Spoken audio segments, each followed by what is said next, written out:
Okay, everybody, welcome back to another edition of The Orthodox Nationalist.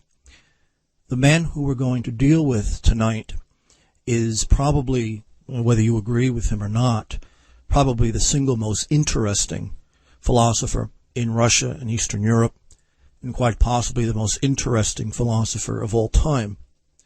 The reason that that's the case is that here is a man who is very Russian Orthodox, very Russian, and in fact, at the end of his life, became a monk at the Optina Monastery just outside Moscow. And yet, within that, he is heavily influenced by and uses pretty regularly the work of Friedrich Nietzsche in his philosophical writing. And you would think that the last person in the world who would be heavily influenced by Nietzsche would be a monastic. But this is the case. I myself have been heavily influenced by Nietzsche over the years, clearly not in his religious thought, but the religious aspect is a part of a much larger and very profound critique. Now, I've read at one point or another everything that Nietzsche ever wrote, and it is not a systematic philosophy. That was not his point. He was aphoristic, and he created a series of thought-provoking propositions rather than a coherent doctrine. That was not his purpose, and he was opposed to the concept of creating a cohesive doctrine. You could think of people like Nietzsche and Plato as those who give you the tools to approach a doctrine, but not in and of itself a doctrine or a set of dogmas or a set of ideas. It's an approach to ideas. And I think that's one thing that Plato and Nietzsche have in common. I did my master's thesis on Nietzsche's Zarathustra, and I compared it to certain elements in Hegel's theory of the state in the philosophy of right. And I've always thought that Nietzsche was radically misunderstood, and most of the people who talk about him have never read him or have read a few things here and there. Studying philosophy is not something that you can just dive into. It's one of my problems with a lot of beginners and amateurs who try to deal with these extremely difficult and profound thinkers, especially in Germany, is that they have no method. They don't know how to go about approaching a complex and difficult philosopher. And so they just kind of read without any method. They kind of read randomly. Now, the problem with that approach should be self-evident, but there is a very specific reason why that's a problem. Now, some writers are worse than others in this regard, but the history of philosophy is loaded with people who utilized a very technical and rather idiosyncratic vocabulary. Now, if you just pick up something and start reading it, most often, if not always, this vocabulary is going to elude you. So in other words, they use words and phrases that we may take in a certain ordinary way in our day-to-day language, but that is not how these people are using it. So examples are everywhere. And someone like Immanuel Kant, words like manifold and category and synthetic, for example, are used everywhere in the Critique of Pure Reason. We use those words and phrases sometimes, but we don't use them in the highly technical way that Kant was using them. Hegel, for example, was probably the most notorious for this, where his whole corpus is based around the very technical use of kind of ordinary words. For him, words like concept, force, idea, absolute, will, state. We use those words almost every day. Hegel uses them in a way very different from how we would use them in our daily conversation. So if you just pick up one of these people and start reading, you're reading these words that, you think you know the meaning of, but they are not using it in that way. So just sitting down and picking up somebody is probably not the best way to go about it. You need a guide. You need someone to teach you how to structure your studies and focus your mind in one area or another to make it all coherent. The problem with Nietzsche is that because he did not have, nor did he attempt to create, a systematic approach to philosophy or ethics, it's very difficult to just pick something up. The problem with Nietzsche is that he is deceptively easy. The same I could say for Plato. You read the aphorisms in Zarathustra, for example, and they come across as rather ordinary, profound observations, forgetting that he's using them in a very specific context, in a very idiosyncratic way. So, for example, if you pick up The Gay Science, which is one of my favorite Nietzschean books, he kind of assumes that his reader is going to be very familiar with Kant and Hegel, is going to be familiar with Greek metaphysics, and to a great extent familiar with the Greek language and how it developed through writers like Homer.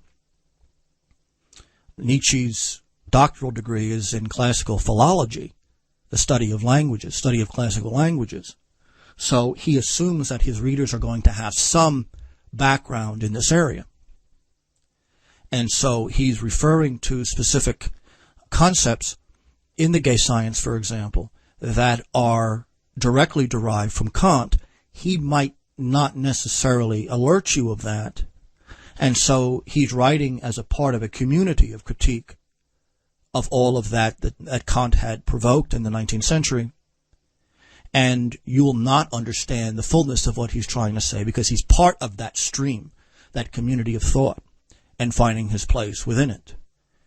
And so that's why when you pick up somebody, you are dealing with a context, a technical vocabulary, and a technical method that you have to know first before you even begin to read the person. Nietzsche is notorious for this because he is unsystematic. When you begin Friedrich Nietzsche, my recommendation, first of all, is to start at the beginning. Read The Birth of Tragedy. You read The Birth of Tragedy, a lot of what later develops as that which is specifically Nietzschean will be clear. That's probably the best way to do it. After that, I would then go to The Gay Science. I think really The Gay Science is the summation and the hardest core of the Nietzschean doctrine. Leontiev was heavily influenced by Nietzsche. Like me, he took Nietzsche primarily as somebody who could be used to critique, to attack, to destroy, for what Leontiev considered the greatest evil of all time. The greatest evil in that it's the summation of all previous evils, and that is the bourgeoisie, the middle class as it developed in the West. More than anything else, he wanted to protect the Russia that he deeply loved, the royal house that he deeply loved, and the church that he deeply loved from this corrosive influence. Capitalism and the bourgeoisie, the middle class, the so-called entrepreneurial spirit is the most destructive ideologies and approaches, really more of a mindset than anything else, to civilization. It is, in his mind, a direct attack on civilization as such, and it corrodes the foundations, the pillars upon which civilization rests, civilization of any kind. For him, the Western bourgeoisie was obsessed with bureaucracy, with standardization, with uniformity, with purely quantitative measures. They thought only in quantitative terms. They thought in terms of dollars and cents. They thought in terms of votes, populations, markets, advertising, popularity, trade, formal bureaucratic establishments. They reduced all reality to that extremely prosaic foundation. Leontiev uses Nietzsche and is influenced by Nietzsche, as was I, primarily as a battering ram to use against that mentality. He's willing to suffer anything. Any ideology can be imposed on a country. Anything but that. Anything but the middle class idea. Anything to avoid the standardized, quantitative, conformist mentality of the businessman, of the middle class professional, where all metaphysics, all poetry, all religion has been corroded away, not so much because they hate it, not so much because they have a problem with it, but because they vulgarize it in that it cannot be fit readily into their way of life. So, for example, when I was in high school and I decided that I was going to do the history of philosophy and the history of political philosophy, and by my senior year I was pretty dedicated to this thing that I was going to do. This is going to be my life. And you know how it is. You go to people and you say, this is what I'm going to major in New England, and this is what I'm going to do. And the first thing they say to you is, what are you going to do with that? And after a while, I got very impatient, because the implication is that education is only so that you can go out into the business world and make money. That's what education is. That's what society is. That's what the world is. That's why human beings are here. And there's that famous quote, I can't off the top of my head remember who said it, that all of the wars and all of the philosophy, all of the poetry and the political theory, from the Greek Empire to the Mongols to the Persians to the Romans, all the science, all the civilization that has developed, and all the death and sacrifice that civilization has demanded over the millennia, all of this apparently existed so that the vulgar middle class capitalist man can sit in the library and read the newspaper. All of that happened so that the middle class man could make a couple of bucks in his shop or in his profession. Because that's all, really, that these people are about. And they take the highest expressions of civilization and they drag it down to the most prosaic, quantitative way of life and thought. Everything is about how something is going to be good for business, how something is going to improve their standing and reputation in the economy and in the society. Everything good and strong and virtuous is destroyed and corroded by this mentality. For Leontiev, everything, the evils of the modern world, can be reduced to this way of life. It's materialist in kind of the eccentric sense. Not so much that really all they think about is money all day long, because some of them certainly do not. But that everything that is important to the virtues, to the life of civilization, gets reduced to whatever it is that's good for business, whatever it is that's good to get elected and to get a good job and to keep a good job and to impress your boss. Your entire world revolves around that, and that is almost completely omnipresent, except for a few of us who have dedicated at great sacrifice to live the life of daily struggle and daily spiritual warfare, as poorly as people like me could do it. Nevertheless, we have gone out of our way to reject and hold the bourgeois life in absolute contempt. And usually we do it in the face of either the hostility or the incomprehending stares of that mediocre, bureaucratic, middle-class world. That when you get right down to it, you're born, you go to school, you get an education, you work for somebody for 10 hours a day, you retire at 70 and you die. That's the point of your life, this absurd mediocrity, a mockery of what life in the world of the spirit really is. Konstantin Leontiev dies in 1891. It's 9 years before Nietzsche. Leontiev is one of Nietzsche's first and most significant European followers and supporters. He didn't take Nietzsche's criticism of Christianity all that serious, because remember, when you read Nietzsche on this particular topic, Jesus Christ for Nietzsche is a great man. For Nietzsche, Jesus Christ was an archetypal culture and civilization creator.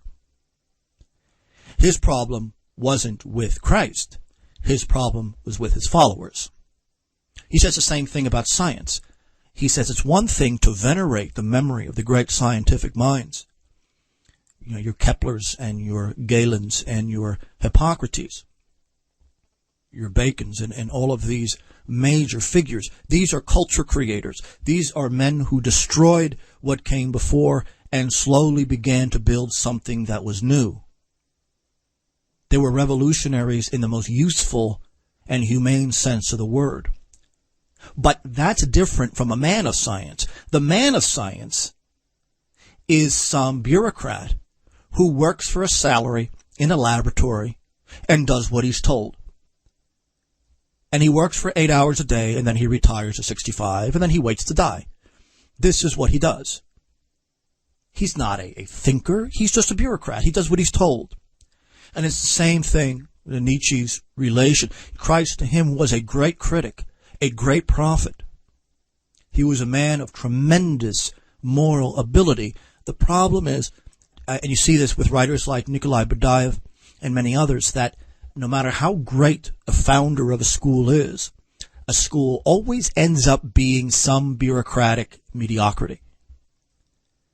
No matter how great the founder is, these ideas end up becoming systematized, and when they're systematized and turned into an ideology, they then become a set of dogma that you have to repeat and repeat and repeat. Whether or not you know anything doesn't matter.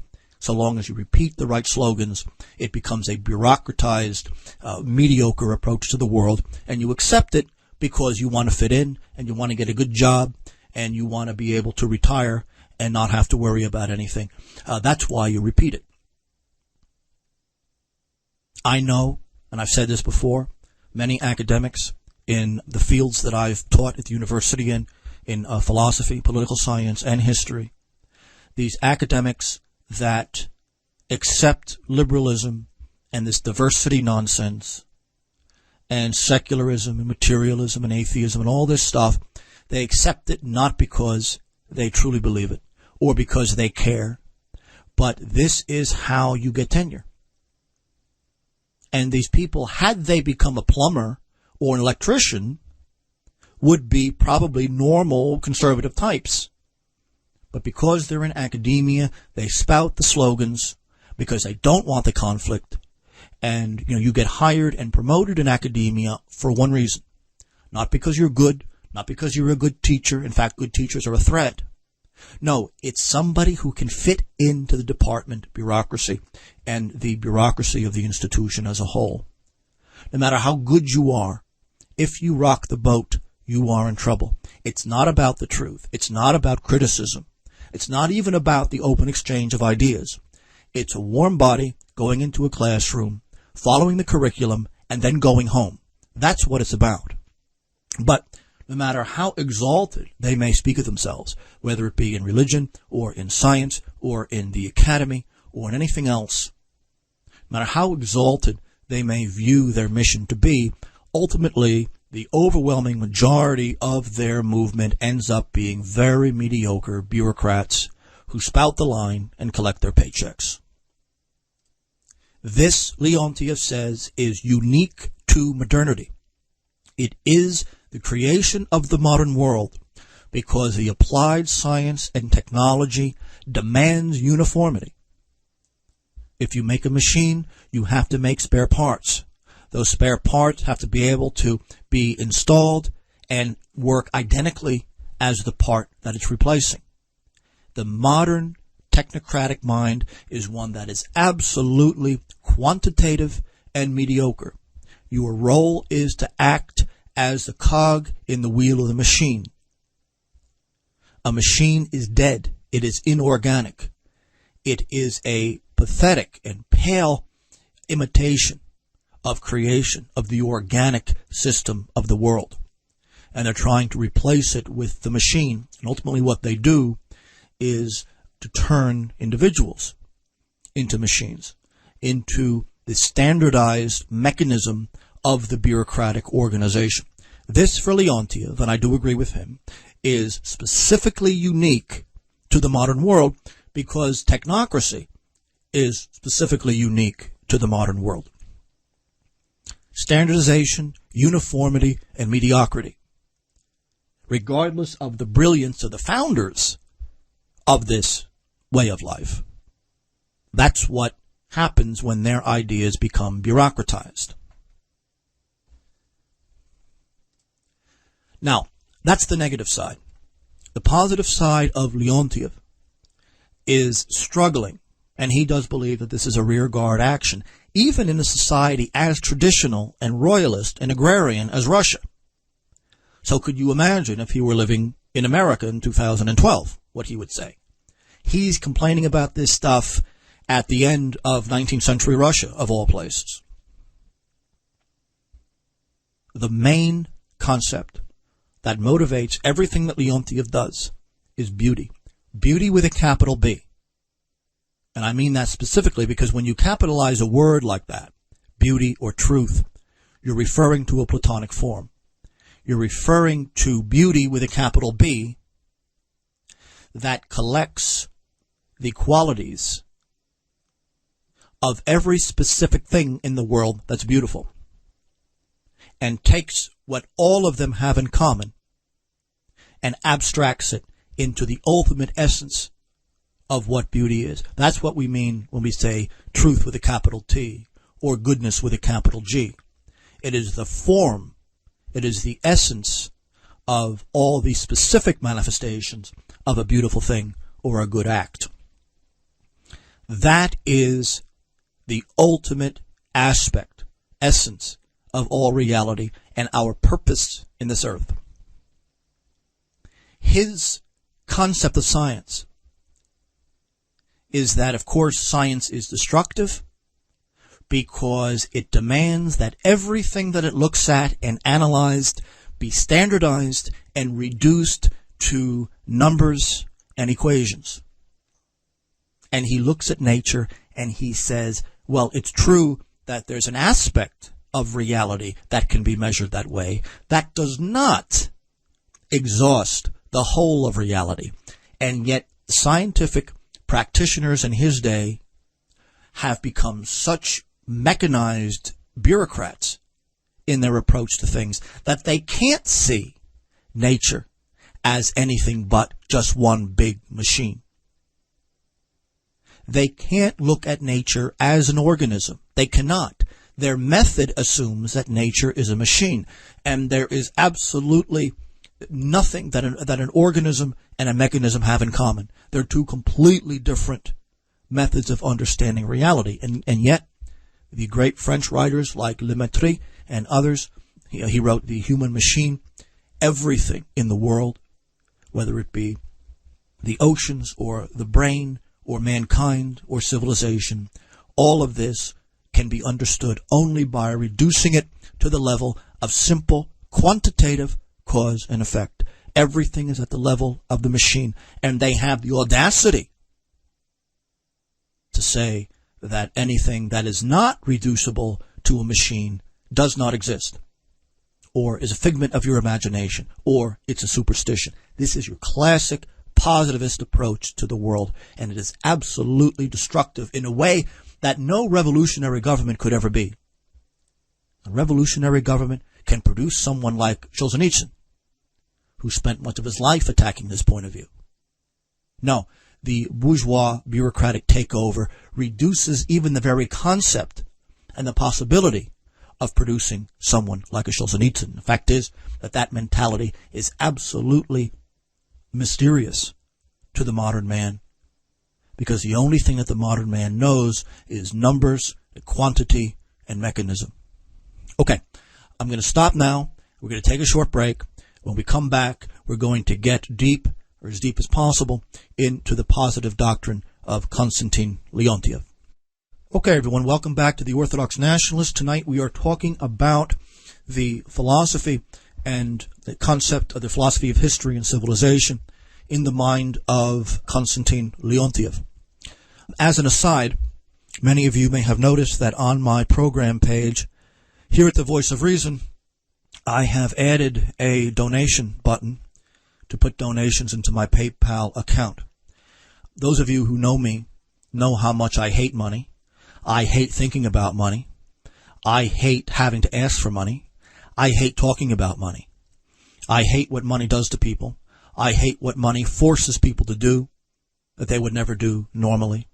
I hate the absolute obsession and fetishization that the modern world has with money. But at the same time, I am engaged in substantial long-term research projects that require that I have at least some extra money to pay the expenses that go into both the philosophical and religious aspects of my work. If you donate to me, that money, and I promise you, will go either to the church and my chapel and related things concerning that, or my research and expenses that are specifically to my travel or anything else that I have to do to put all this stuff together for the radio show, my articles, books, and everything else. And so I appeal to you to help me out in any way you can. I do not have a university financing me. I do not get government grants. The big foundations, whether corporate or the old money foundations, do not give me any money. The religious foundations certainly are not going to give me any money. The church that I belong to is very poor in America. My metropolitan lives in poverty, as I've told you before. And of course, at the same time, I do not claim an IRS tax exemption for the fact that I have a church, a parish. I do not claim a tax exemption for that. I refuse to allow the government to regulate my work, because if I claim a tax exemption, the government then takes over and dictates exactly what I can and cannot do concerning the church life. The big foundations have a tax exemption. Universities have a tax exemption. This is all to be able to control the function of these institutions. It's not a benefit, at least in my opinion. Anyway, so I ask you to be as generous as you think you can, and I thank you very much for it, as much as I hate asking. Anyway, we're talking about Konstantin Leontiev and his use of Nietzsche in dealing with his critique of the greatest of all evils, and that is the modern middle-class bourgeois mentality. But the heart of his positive doctrine is the highest object, the very essence of divinity, to the extent that we can comprehend it at all, is not goodness or truth, but beauty. Beauty comes first. Truth and goodness derive directly from it. Beauty is not only the center of reality, but the highest possible expression of reality. We ended before the break talking about Leontiev's general philosophy of science.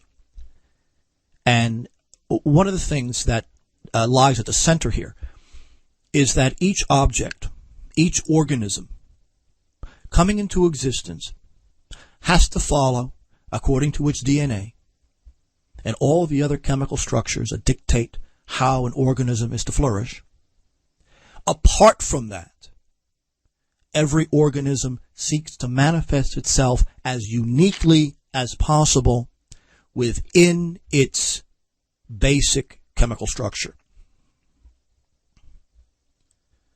The opposite of beauty is not ugliness. The opposite of beauty is mediocrity. In a small way, beauty is a legitimate approach to unity in diversity, diversity in unity. There is a form, there is a structure that all organisms have to follow. But that is not exhaustive of the definition, the essence of what an organism is. Every organism seeks to, of course, survive and flourish. But more specifically, it seeks to flourish in the most unique way possible relative to its essence. As I've said before, logos, the word, is the structure and organization of all creation, all of the infinite interrelations of all forces in the cosmos, forming a unity. That is logos. It is the second person in the Trinity. It is an ancient philosophical pre-Christian concept.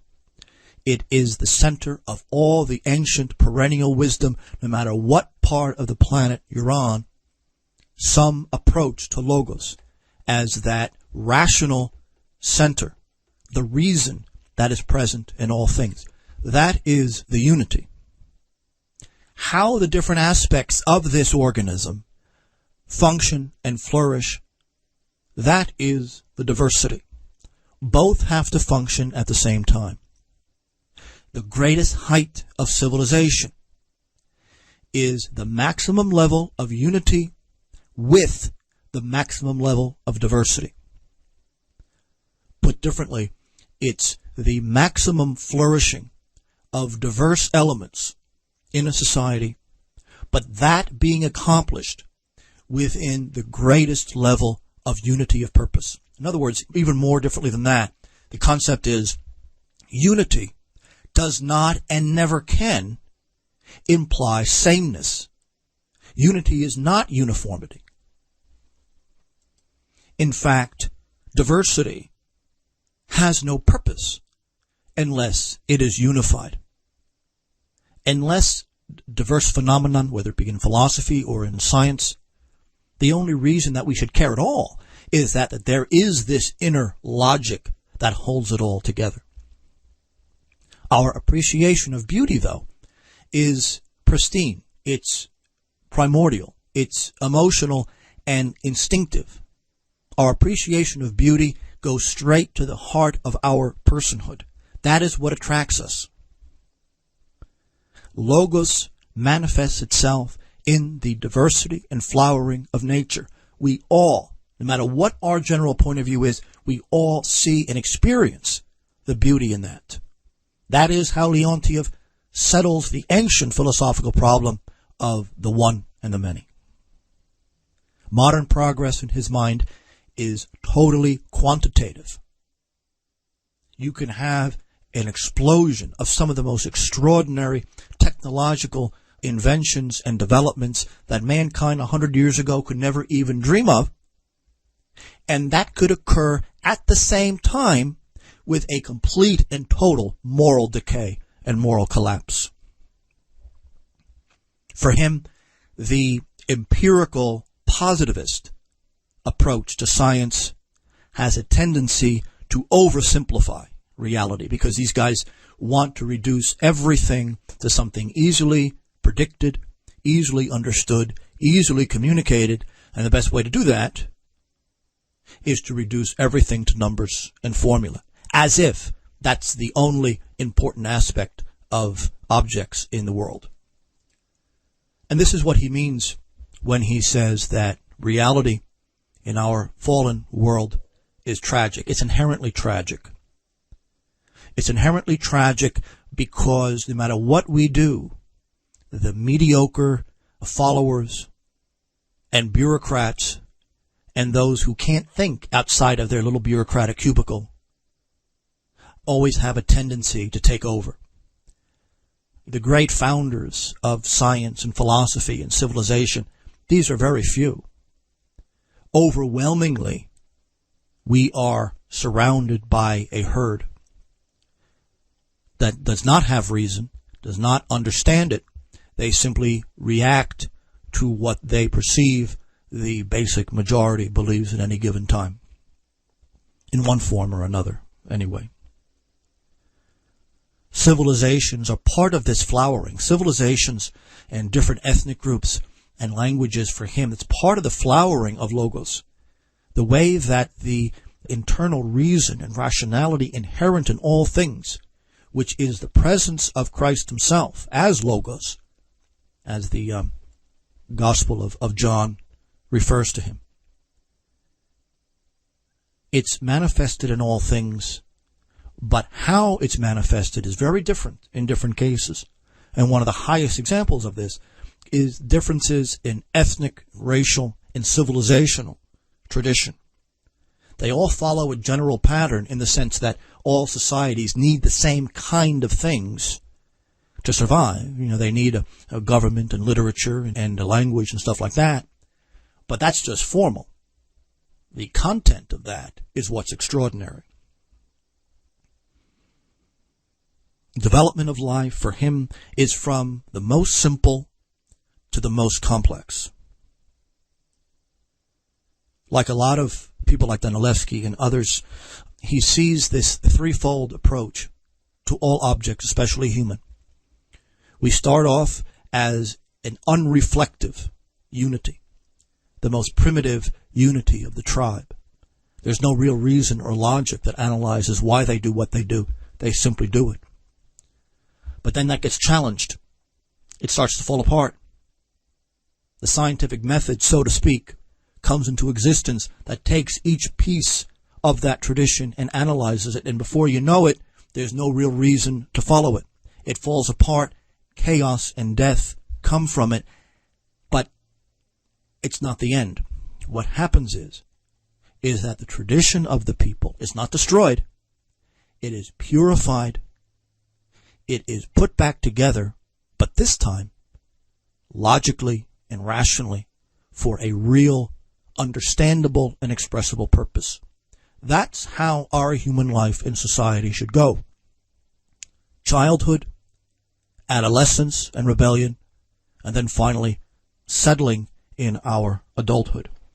That applies to people, it applies to anything organic, and it certainly applies to society. However, there is a final stage there, and that is the stage of decay. Like Nikolayevich, like Spengler, Toynbee, so many other writers in this tradition. Everything that humans are derives from the organic. But the problem with the organic is that it is tragic. It is tragic because it dies and it rots and it decays. And it can be an awful sight to behold. And when a civilization is dying, and I think that the Western world, the United States in particular, is in its death throes now. They've earned it, to be honest with you. But stagnating, which is the same thing as a society in dissolution, is typified largely by mediocrity and stagnation of all the faculties that the society has. One of these technical terms that I mentioned in the beginning of the talk today for Leontiev is complexity. He has a specific technical meaning for complexity, and it means the increase in diverse manifestations of the exact same principle. In a society, it refers to a unified reason for being, a unified cosmion, as Vogel would say, that because of its firm foundation is able to produce a huge amount of social functions and talents and roles that different people can fill. Like, for example, a society that has reached its highest level of complexity is one that is producing a tremendous amount of literature and writing and education, and in the process is influencing many people beyond its borders. You see places like, for example, Ireland or Japan, relatively small places. I mean, Great Britain is the obvious one. Very small, not very populated areas that, because of their tremendous complexity, are able to influence the entire world. Britain would influence the whole world whether or not it had an empire, because its vigor, Britain at its prime, was producing so much in terms of theology and science and philosophy and technical inventions and everything else that she became the magnet, almost an Atlantis, to which everybody was flowing. Rome is another very obvious example. They're very proud of being who they are, a complex society, a society at its height, seeks to isolate itself in Leontiev's mind. The idea is that it has enough resources, intellectually speaking, to be able to solve all of its own problems without any outside interference. So the point is that a society at its height is a society that it's digging in constantly to its inheritance for the sake of not only solving problems and untangling contradictions, but creating constantly new forms and then improvements on all of those new forms without ever deviating from its main central purpose as a civilization. That, for him, is as close as human societies can ever get to true beauty with a capital B. Now, Leontiev, depending on who you read and what aspects of his writing you read, did believe that he was living in the end times. The end times, not in the sense the civilization was decaying and destroying, but really we were coming to the end of the world. And he believes it because he notices that the bourgeoisie, the Western middle classes, have no precedent in history.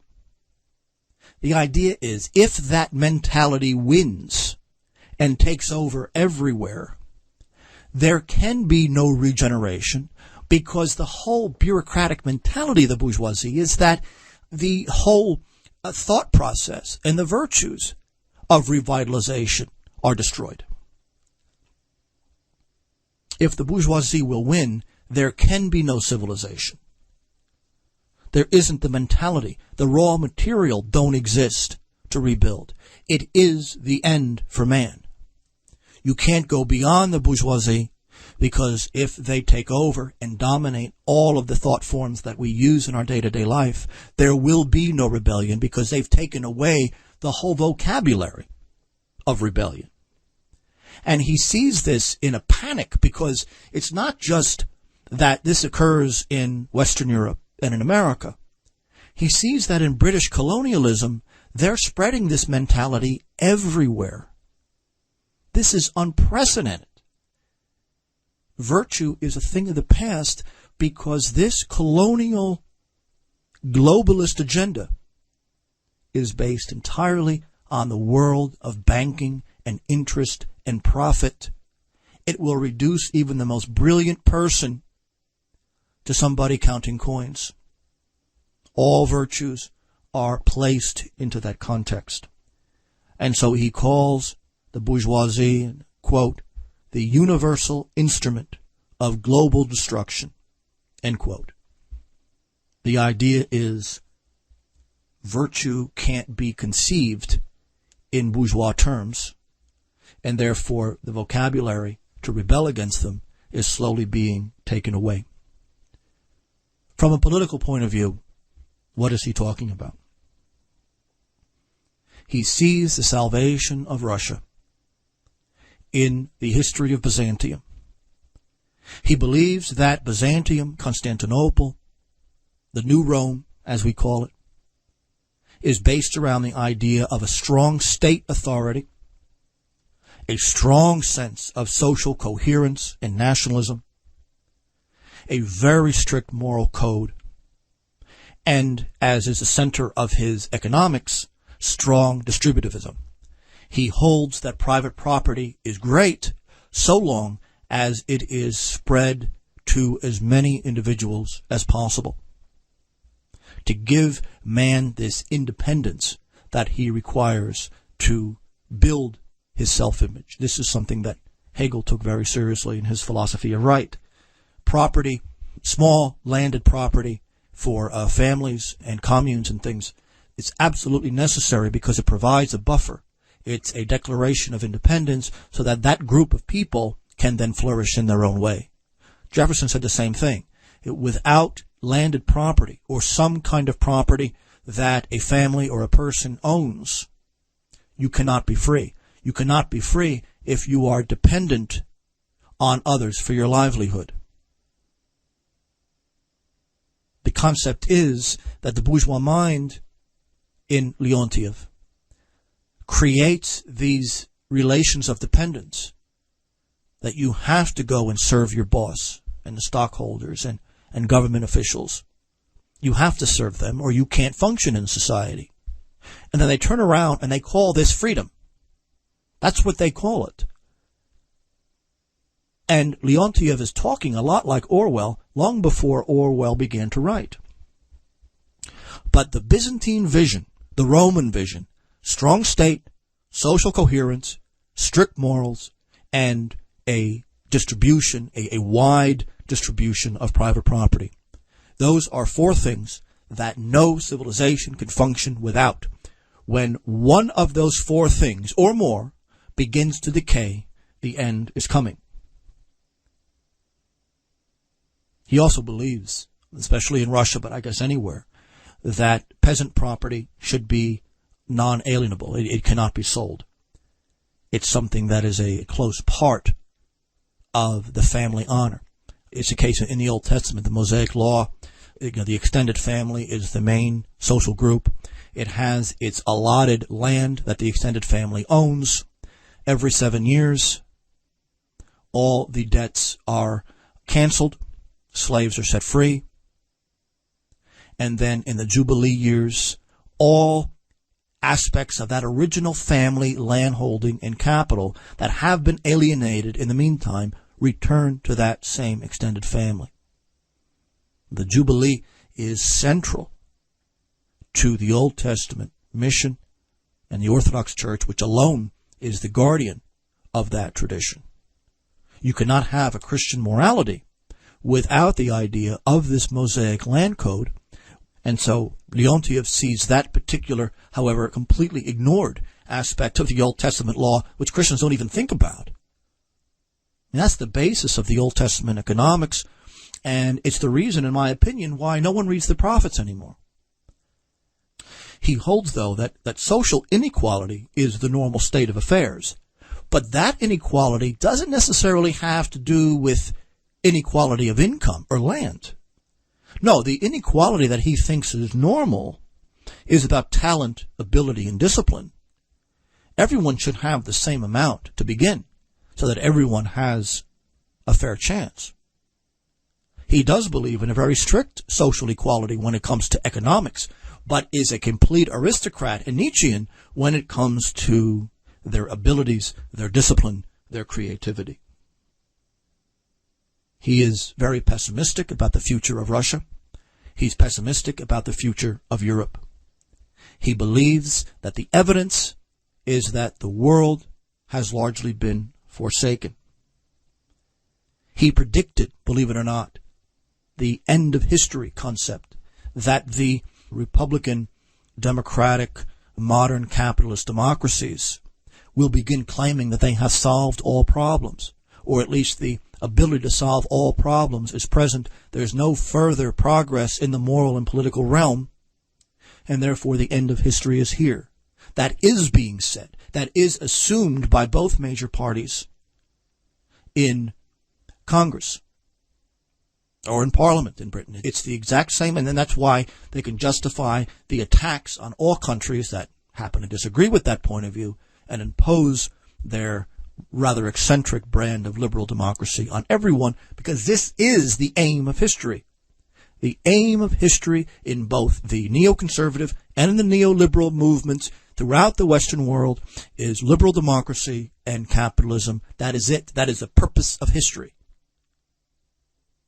And we're here, and it's the end. There can be no more criticism because there's nothing more to say. That is at the center and the root of this American exceptionalism or the British Empire exceptionalism or any of these ideas that somehow were chosen for this kind of mission. And because of this mentality, Leontiev says that the world is forsaken. The only thing we can do is in our own lives, especially in the monastic order and in the state, to do what we can to mock and parody the bourgeois mentality, and to use these non-economic actors and forces to make war on these people in any kind of simple day-to-day way that we possibly can. Leontiev protested finally by going into the monastery where he died. This is our mission. This is our struggle. Leontiev is one of the great expressors of this point of view and is extremely interesting to read and to study, especially if you're interested in Nietzsche and how Nietzsche can be used. So I appreciate you listening.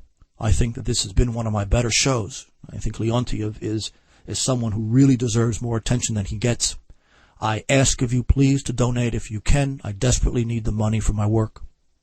I thank you for listening, and I will talk to you next time. Bye-bye.